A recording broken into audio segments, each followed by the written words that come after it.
I tell my students that if they're looking for a job, and the best thing I can say in your reference letter or in your recommendation form is that this is the kind of person I would want to teach my own child.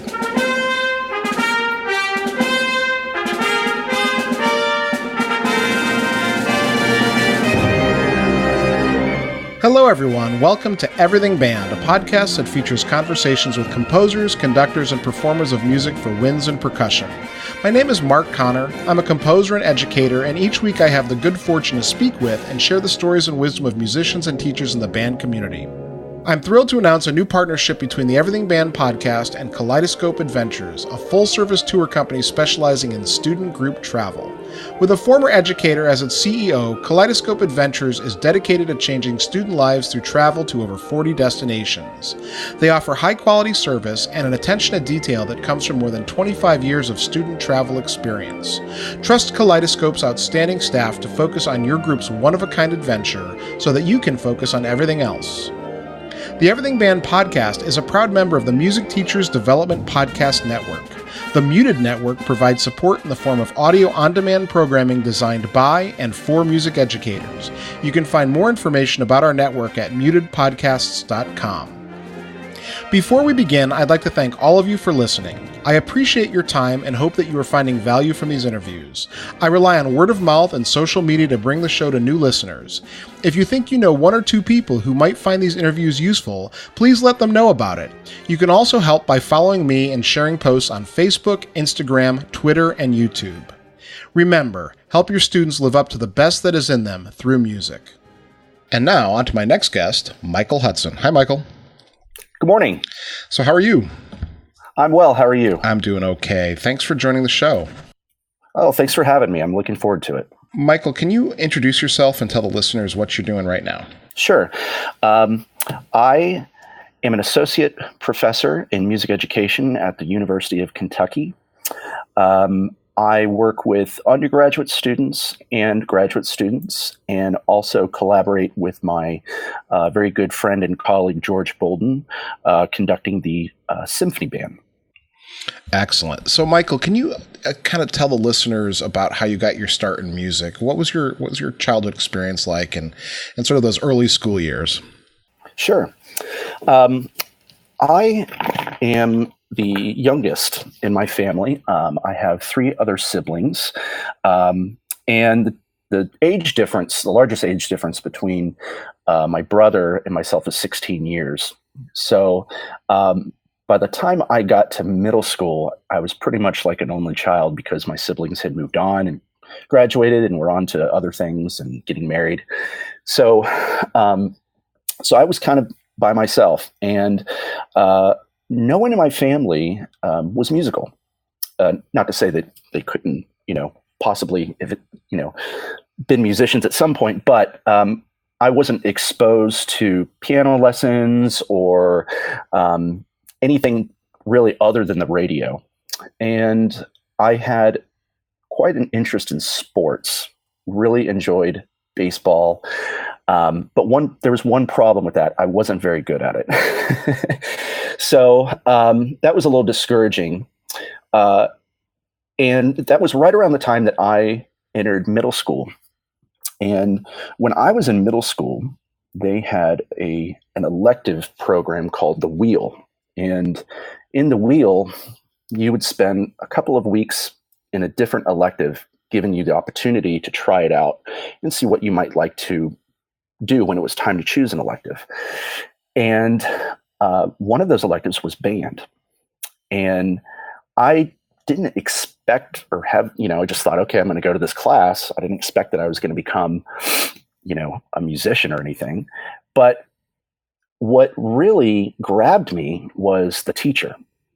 I had never experienced a teacher like this before. Even the way he dressed, he would wear colorful socks. He had a ponytail, and it was the first time I ever heard a teacher use the word cool. And I was like, I like this guy. This is pretty neat. And his name was Bob Conger. And He was just the neatest guy. And I came home and I said, I want to do band. I want to be in band. And my parents were kind of astonished. They were like, are you sure you really want to do this thing? Because that just wasn't in our family. We just, nobody did that. And I said, yeah, I really do want to do it. And so we went to pick out your instrument night. And I really wanted to play the trumpet. That's what I thought that I really, really wanted to play. So I tried the saxophone, I tried the clarinet, tried the trumpet. And then the last thing I tried was the trombone. And Bob Conger, my middle school band director, is a trombone player. And he said, I know you want to play trumpet, but I think you got something here on trombone. I think you're going to do pretty well with it. And I said, okay, that's fine. And then it was time to rent your instrument. And I remember taking it out of the case and being kind of blindsided because all the other trombone players in my class had a gold horn. And the instrument was brought to me from the music store was a silver trombone. And I thought, oh boy, I don't look like everybody else. But, I was proud of it. And I said, okay, I'm going to play this. Doesn't matter what color it is. But I remember going home and just playing around with it and making noises and trying to figure out how to put it together. And it was pretty much a marriage from then on out. And I had so many fond memories of my middle school years. It's where I learned to socialize. It's where I think I grew as a person, as a young person. Middle school is a difficult time for kids. And I think middle school would have been so much more difficult for me had I not had band. I learned how to make really good friends. We played great music. It was fun. Bob was always encouraging. He was kind. He was a great teacher, and he was a great musician. So I was very, very lucky to have had that opportunity, and I'm very lucky that I took that opportunity to go into band, and it served me pretty well, I think. So let's talk a little bit more about this, because you mentioned, and you obviously feel like this, the middle school, the band was kind of a place, a community for you. And I think this is something that runs through most people who are in the band community or the choir community or have sort of been touched by music, is the sense of belonging, the sense of feeling like you have an identity with these people, with the people around you. And Absolutely. Do you have any greater thoughts on the importance of this, of middle school and high school band to like the socialization of adolescents? Yeah. My mentor at Florida State when I was doing my doctorate was Cliff Madsen. Mm-hmm. And one thing I will always remember about Cliff is that he said music is a social activity. And he's absolutely right. When I was in middle school and 7th to 8th grade, if I finished my work early in one of my academic classes, the first thing I would ask the teacher is, can I go to the band room? And most of the time they'd let me go. And I want to go and play my horn, and I want to see my friends. And the first place I'd go in the morning before school was the band room. The last place I would go after the school was over, was the band room. I spent so much time there, and it was like a home to me. And I made such wonderful friends, and we shared a lot of fun times together. It was part of this club, if you will, that nothing I'd ever experienced before, and it was great. So when I went on to high school, it was the exact same thing. First thing I went to in the morning was the band room. Last place in the day, the band room. I'd eat lunch there if I could. I practiced during lunch.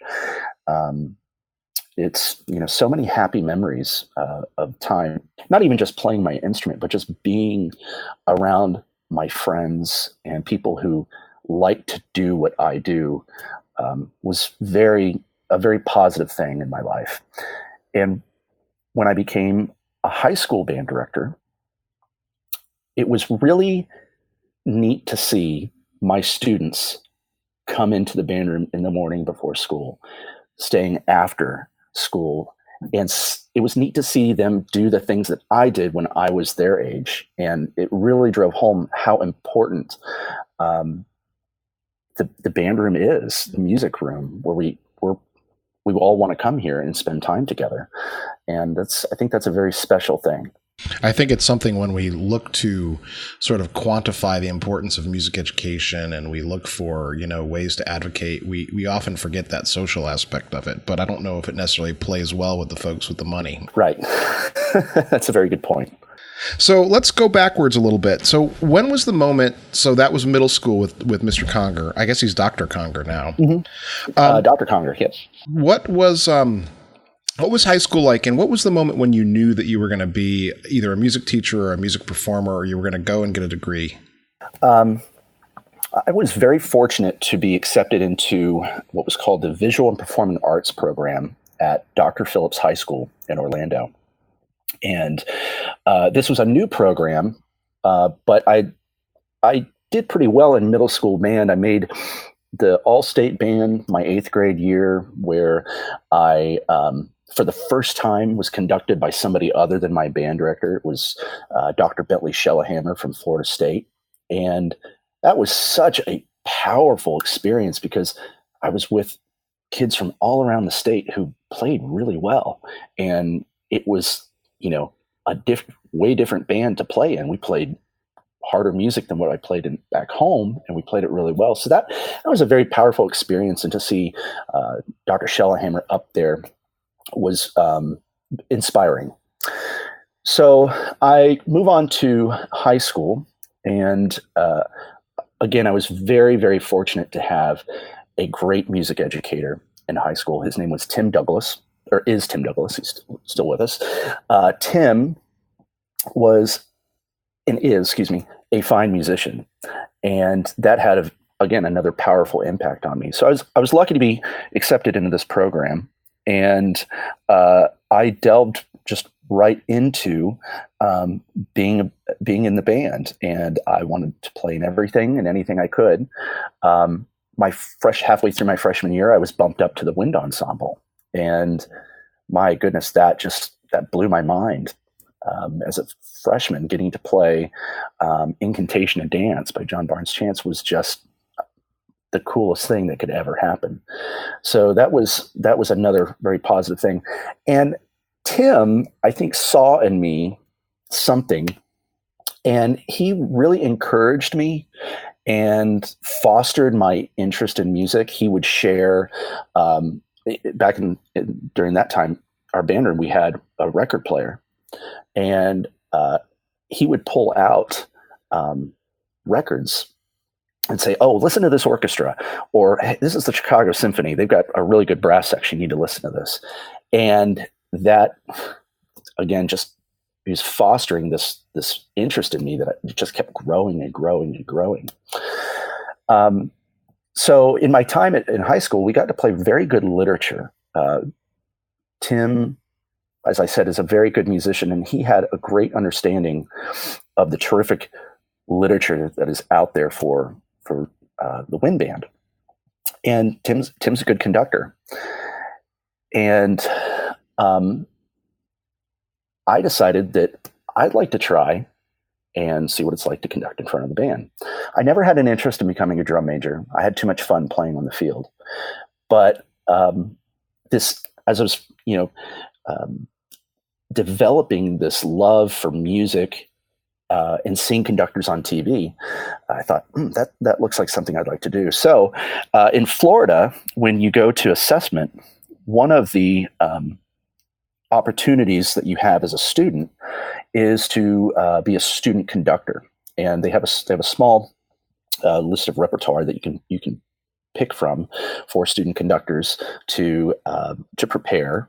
And after the sight reading portion of the assessment, the student conductor can go up and conduct a piece. And I had a lot of fun doing that. And I was happy to say that when I got done, the person who was adjudicating me was very, very encouraging, very kind, had very nice things to say. And, when somebody gives you very positive things and says you're doing really, really well, something that you just started doing, that was extremely powerful for me. And from that point on, I've had a love of conducting. I was a trombone player for many, many years and played in the back of the orchestra and in the bands. And those were very, very musically powerful times. But the times that I've had in front of an ensemble as a conductor are memories I'll never forget. So now you went on to Florida State as a music ed major, correct? I started out as a music ed major, and then I switched to trombone performance. And this is something I regret, but don't regret. I was a good trombone player, and I really wanted to study with John Drew. And John was another powerful musical force in my life. And when I got to Florida State, when I was accepted to Florida State, I got a letter from the trumpet professor that said, we would like to put you in a special brass quintet, and there'll be additional scholarship money to participate in this brass quintet. And so I said, sure, I'll do it. And we got together and we started, and we were coached by the trumpet professor, and everything was going fine. I felt this inadequacy because everybody else in the quintet was a performance major. And I thought, oh, well, then maybe that's what I need to do. So I switched. And I'll never forget going into Dr. Judy Bauer's office and telling her that I'm going to switch. And she asked me, are you really sure you want to do this? I said, yeah, I want to do it.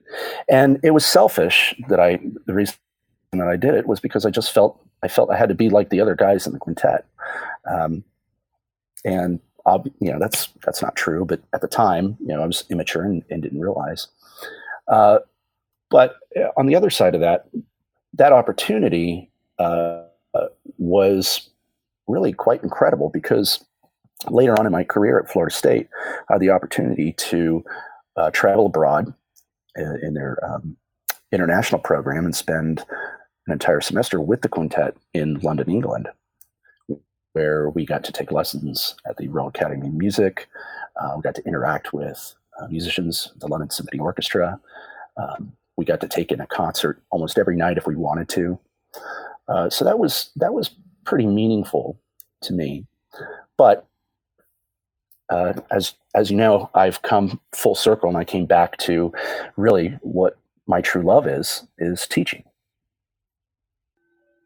So can you fill in the timeline as far as getting from being a trombone performer and getting that degree to being in the classroom teaching kids? Yeah. After I finished my master's at Florida State, I took on a position in Brevard County, Florida, which is just east of Orlando, as an assistant band director. And about 3 months into the gig, the position changed, and suddenly I was now the director of bands. And so I had some time there where I was just the only band director. And later that year, we were able to hire an associate director. And so there were two of us. And so I taught there, where we had three bands, a jazz ensemble, and an orchestra. I also taught orchestra. And that was really eye-opening for me in a lot of ways. And I also think it really helped me grow musically. And I had a lot of fun working with the orchestra. I had a lot of really great fun when I got to put the winds and percussion and brass with the orchestra and do some full orchestra stuff. That was a lot of fun. We had a full marching band as well. So that program had all those aspects to it. And so I taught there. And then an opportunity came up to go teach down the road at Palm Bay High School. My first school was Bayside High School. The next one was Palm Bay High School. And after teaching there, a friend of mine had gone back to get his doctorate at Florida State. And we had a very meaningful conversation. And he said, I really think this is something for you. I can see you doing this. I think you have the personality for it. I think you have the desire to go through and get your terminal degree. And I was just newly married at this point. We were newlyweds, my wife and I. And he looked at me and he said, if you're going to do it, you're going to do it now, before you have kids, before you get too old. Go back, do your degree.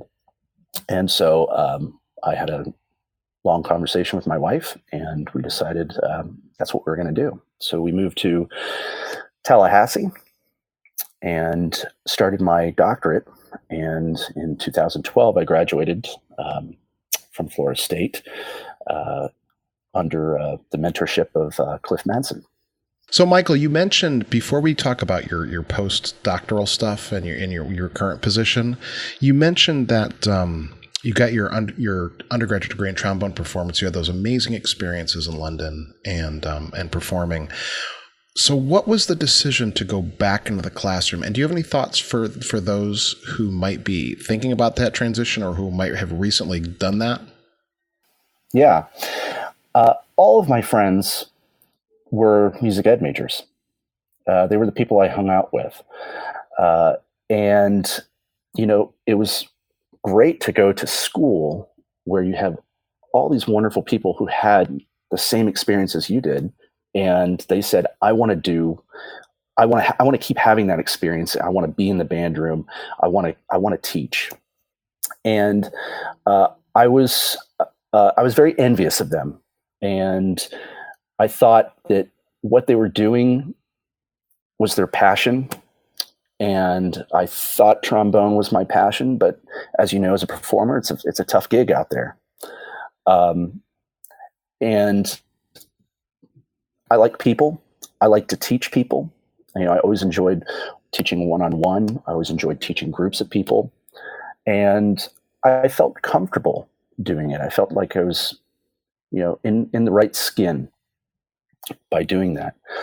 And so I said, I got to do this. I want to go back and do it. So I met up with a friend at the Florida Music Educators Conference, and I told him that, I need to take another direction in my life. This is really what I want to do. And he said, well, I'd like to introduce you to another band director in our district who is looking for a new assistant.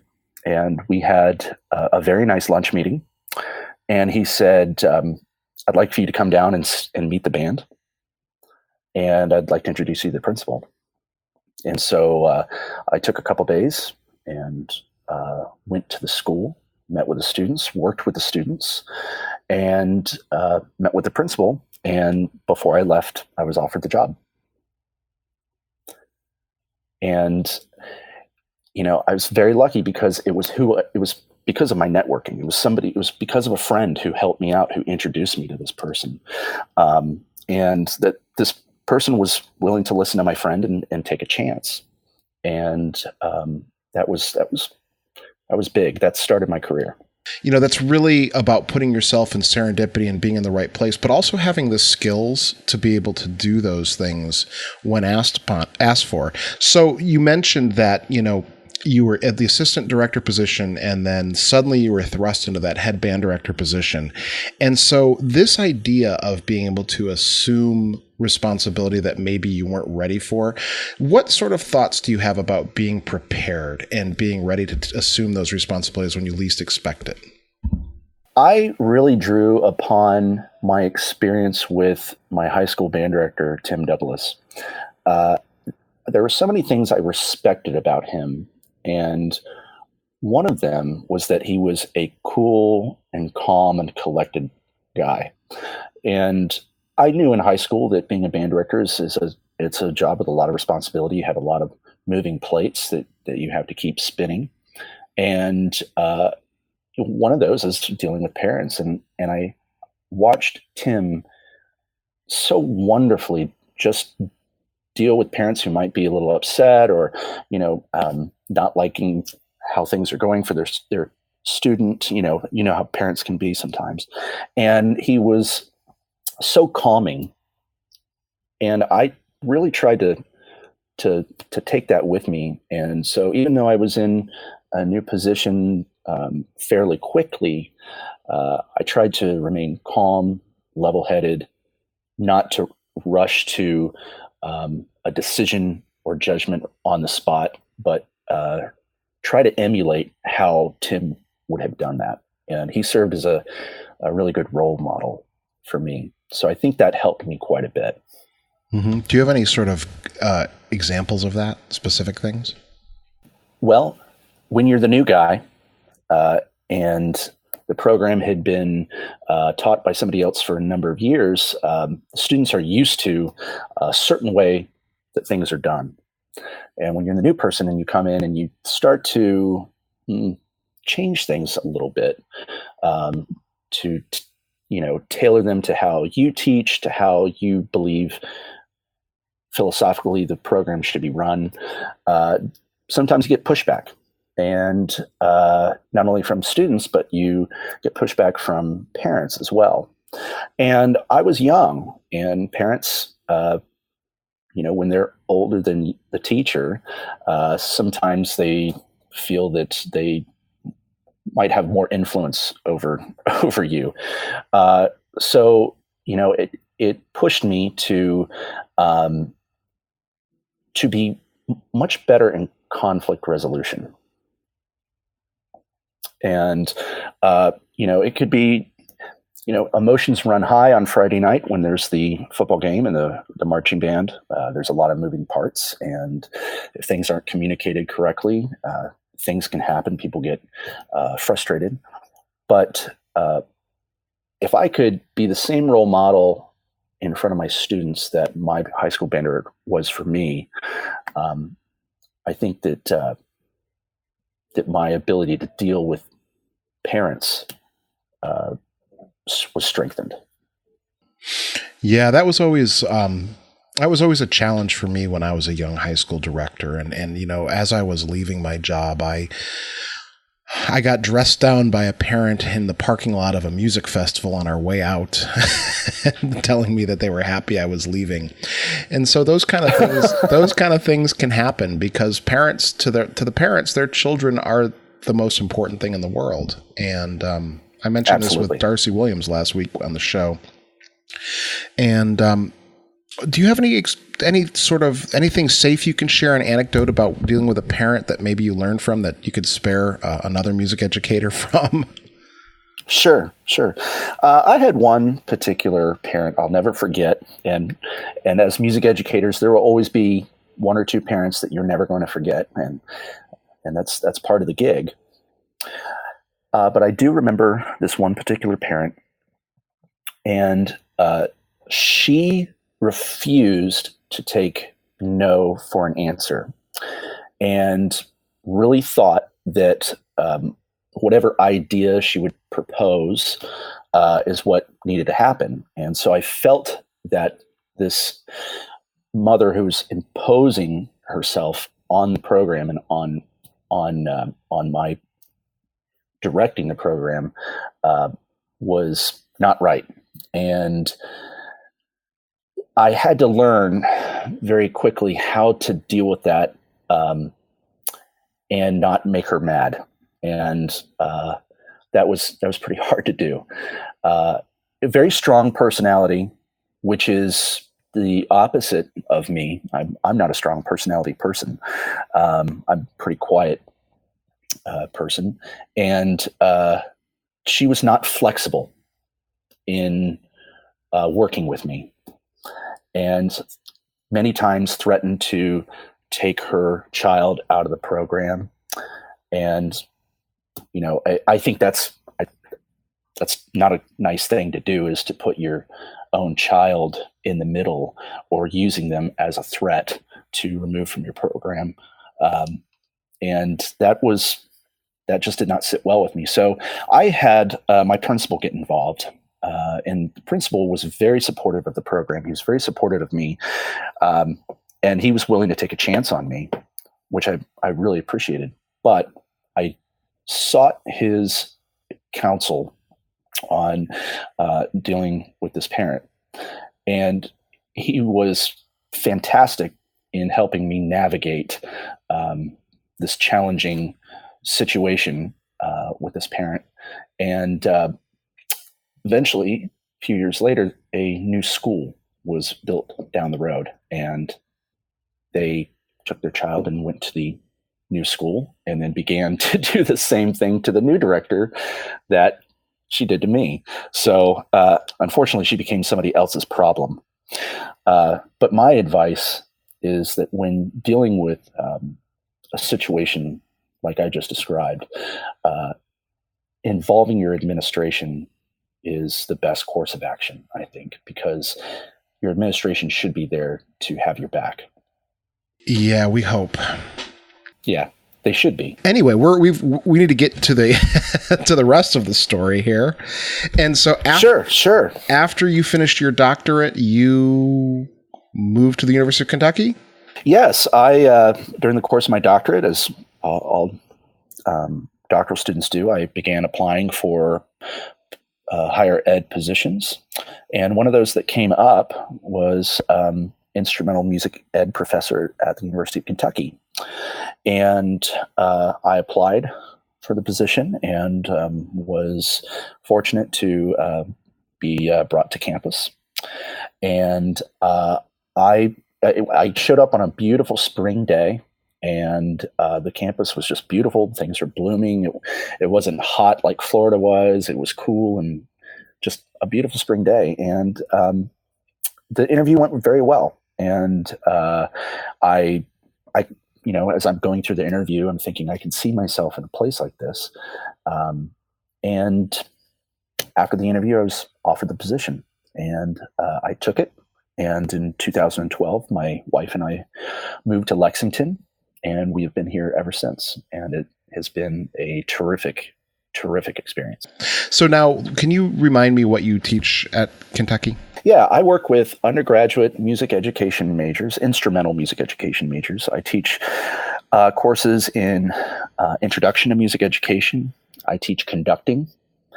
I teach methods courses for secondary programs like middle school and high school. And I also oversee the placement of student teachers, and I also go out and observe our student teachers. So now, as in your experience as a music ed professor and especially overseeing student teachers, what do you notice in student teachers that you would offer as advice for young teachers? What are sort of common things that you're seeing? Well, when I see teachers, especially working with middle school students, the first thing I always say is, you got to get off the podium. You got to move around the classroom. You've got to be interacting. You've got to be inside the ensemble. You've got to be near them. You have to be moving around. It can't just, the teaching can't just solely come from the podium. And there's a number of reasons I ask them to do that. One, it helps with behavior management. Just proximity to a student can very easily stop talking or off-task behavior because they know you're right there. And it gives you an opportunity to see, are they sitting up correctly? Do they have the right posture? Are they holding their instrument correctly? Things you can fix very, very quickly without having to stop everything and say, okay, we need to do this. You can just pat them on the back to get them to sit up straight. So I always tell the folks that work with middle school bands, get off the podium, move around, get in between, check things, and it also, I think, helps keep the pace of the class as well. If you're moving around, you're probably not going to be dawdling, I hope not, but, just that movement's going to keep you teaching. I was just about to ask you about that pacing thing, because to me, that's the most common mistake young teachers make. When I talk to these terrific middle school band directors on this show, the one thing that I always think, and it's sort of this like teach like your hair's on fire, that just kind of that energy, that high energy approach. How do you help coach students with that to keep that pacing up other than moving around the room? I mean, that is that quickness of thought, like, let's go. Right. When there's a whole different world when you get up and you're working with a band, time somehow just goes out of whack. You could sit in a band or sit in an ensemble. We've all done this, and you're going, "Oh my goodness, when is this going to end?" Yep. We've only been here for 5 minutes. It feels like I've been here an hour. Yep. But when you're up in front of a group, time absolutely flies, and the bell rings, and you go, how is it possible that we just got through this block of time that quickly?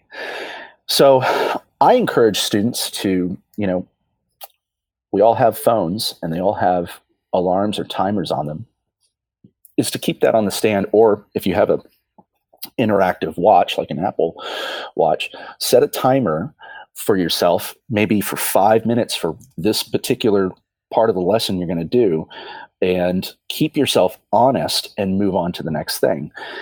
And I say to my students, video record yourself and go back, as much as it may be painful to watch, go back in and watch it and learn from it, because it's immediate feedback, and you can take exactly what you saw and directly put it into the next day's teaching. You can make that improvement that quickly if you take the time to watch yourself teach, make those modifications, and make an improvement. So video recording, keeping yourself honest on time, I think really helps with pacing. Another thing I say is that a lot of young teachers tend to talk too much and don't realize that they're talking so much. So when observing, I've even set a little stopwatch. And when I have my post-observation meeting, I'll show them and say, you talked for 4 minutes during this session right here. What could you have said in maybe 5 words that could have fixed that quickly? And that goes to one thing I really believe in my rehearsal strategy, is to keep them playing.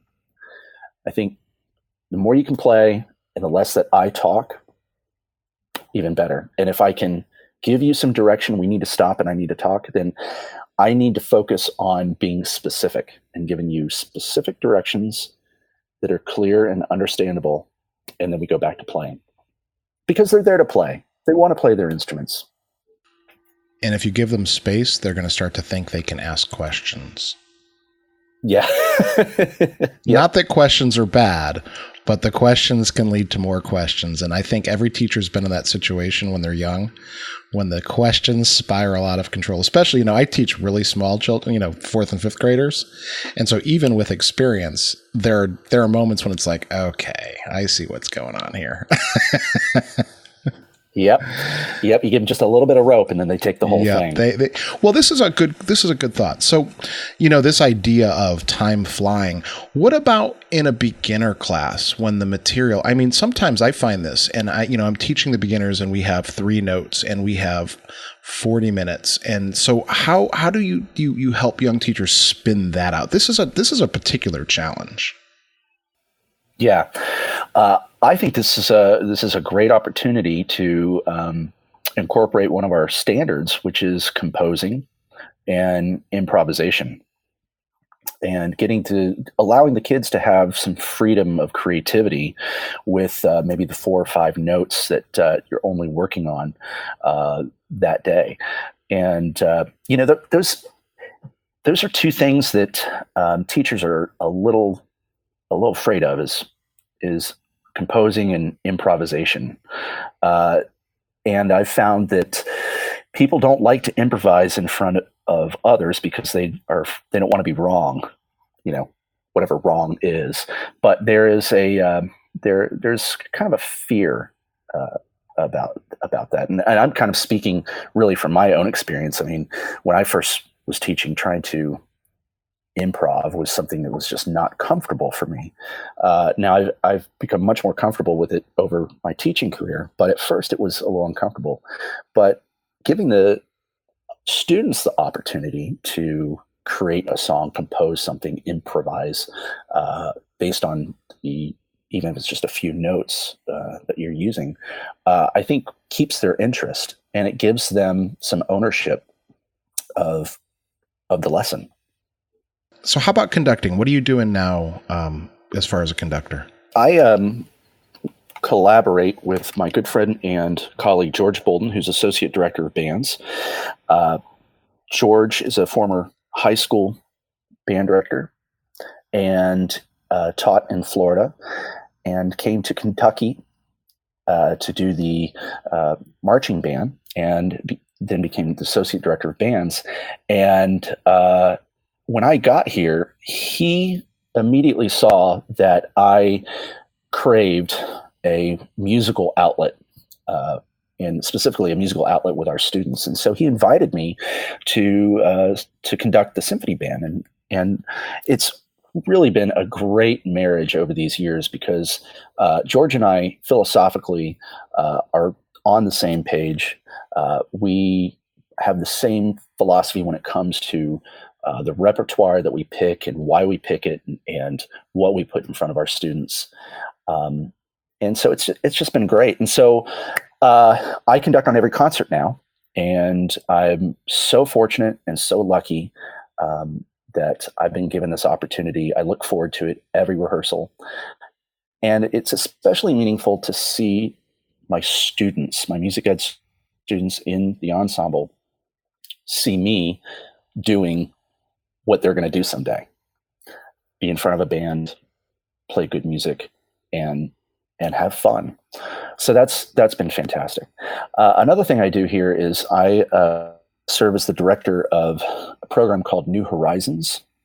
And New Horizons is a community outreach program for older adults who may have played an instrument early in their life, left it, and now maybe in retirement they would like to revisit that instrument again. And so we offer ensembles for them to play in. We have a jazz band, a concert band, and a string orchestra. And for a number of years, I conducted the concert band. But once my son came along and he started to grow up and took an interest in soccer, I needed to be available to be a dad. So the ensembles are run by graduate assistants. We have a graduate assistant with the jazz ensemble, a graduate assistant with the concert band, and one of our music education professors, Dr. David Sogan, does the string orchestra on Saturdays.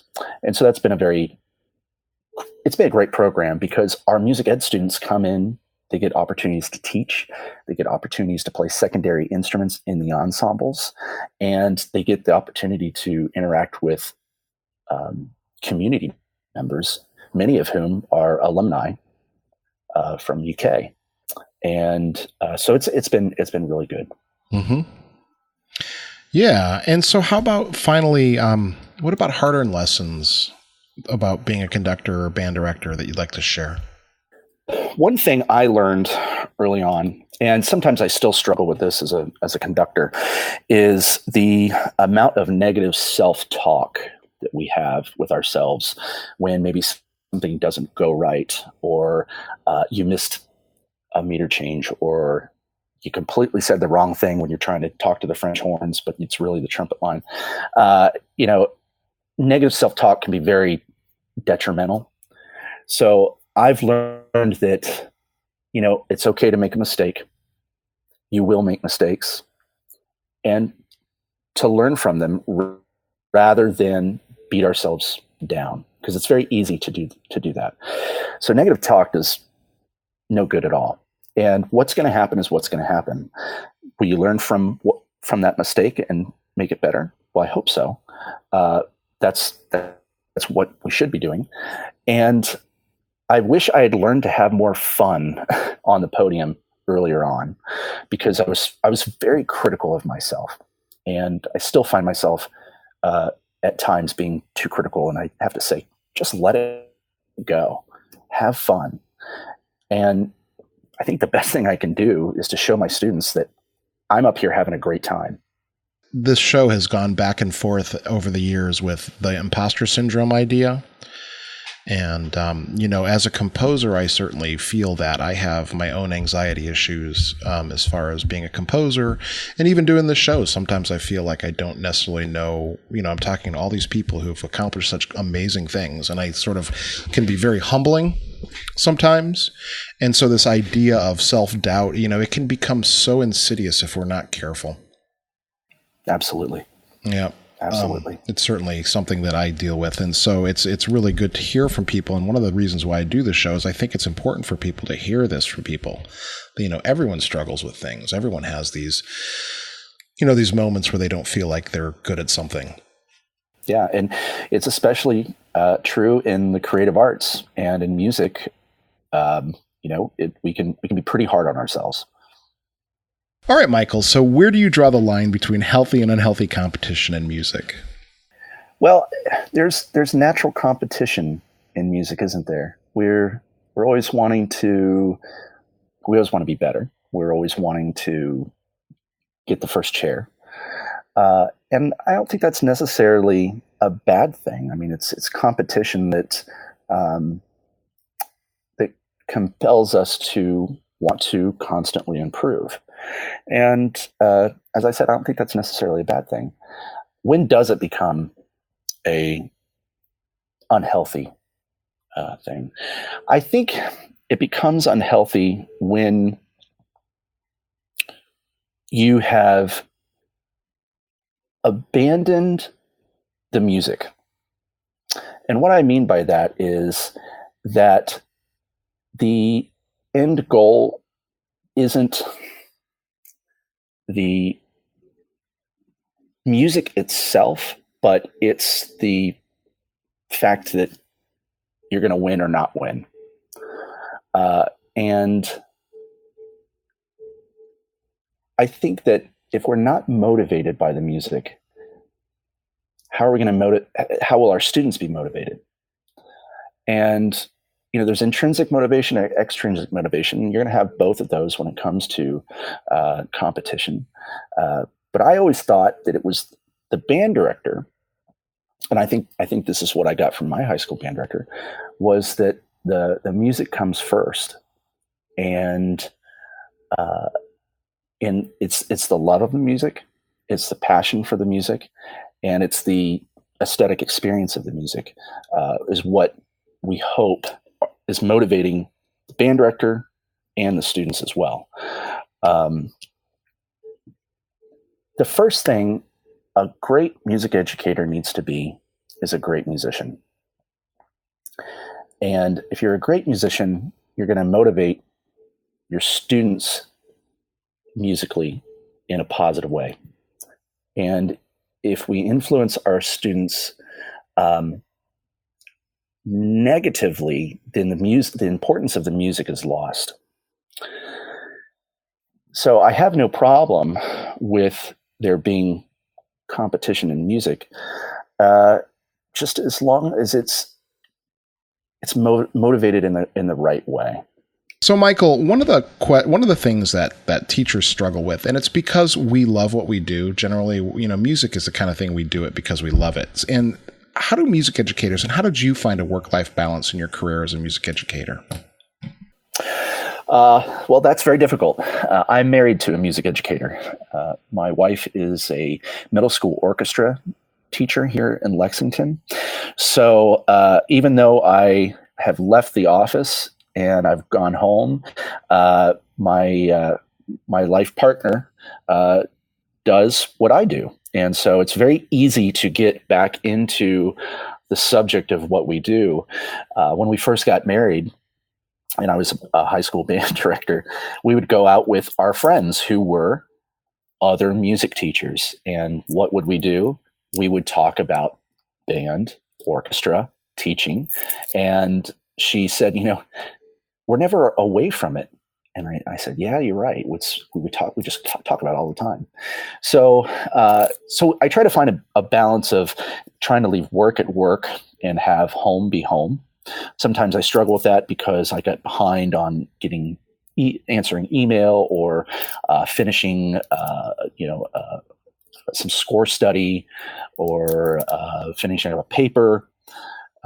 But when my son came along, he's 4 years old, I really had to learn, and it was quite hard to leave it at work. You can get to it the next day. As band directors, as I said before, we have a lot of spinning plates in the air, and we have a lot going on. And it's very easy to take that home with you. But leaving it there and giving yourself an opportunity to breathe is very important. As I tell my students, music doesn't mean anything if there isn't silence. And we need to find some silence at times in our lives. We can't just be doing it constantly. So I do my best when I go home to turn off and tune in to home life. My dedication is to that.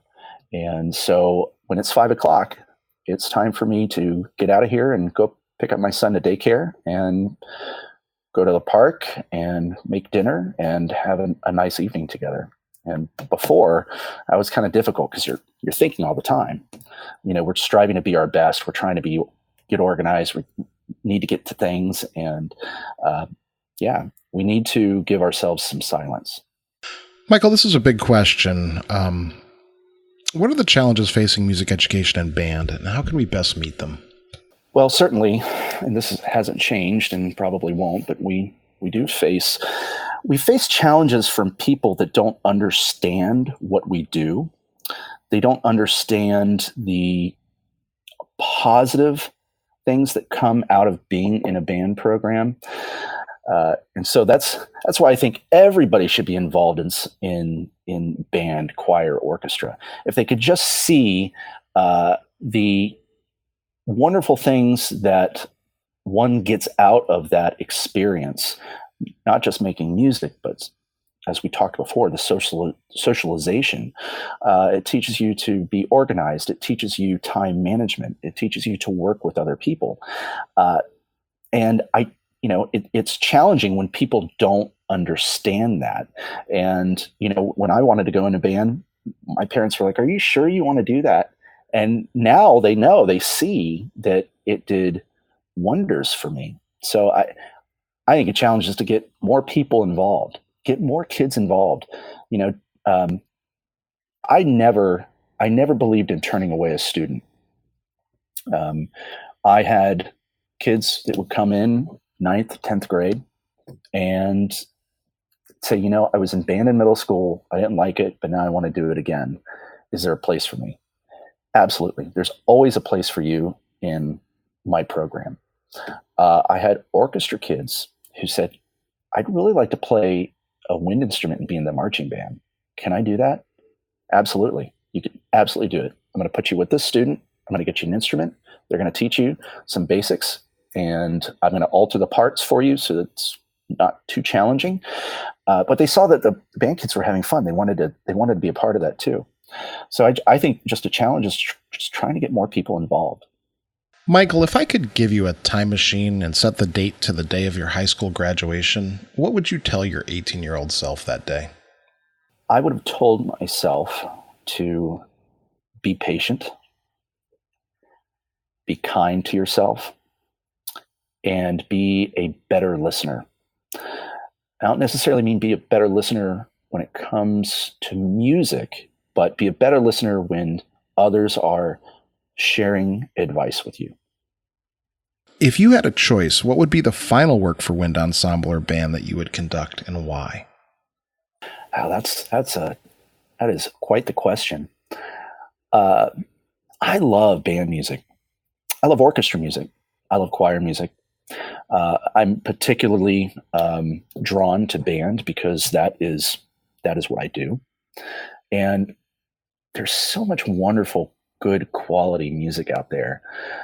And, composers have really, over the years, have done, some really remarkable works for this medium.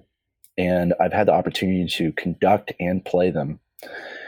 And I would have to say that if my final work would probably be David Maslanka's Symphony Number. Michael, is there anything coming up that you would like to share or promote? Yeah, the UK Symphony Band is going to be giving a concert on October 14th at 7 p.m.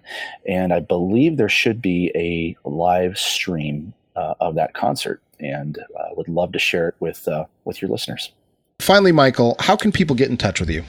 They can get in touch with me through my email, which is michael.hudson@uky.edu. Excellent. Michael, thank you so much for your time. Thank you.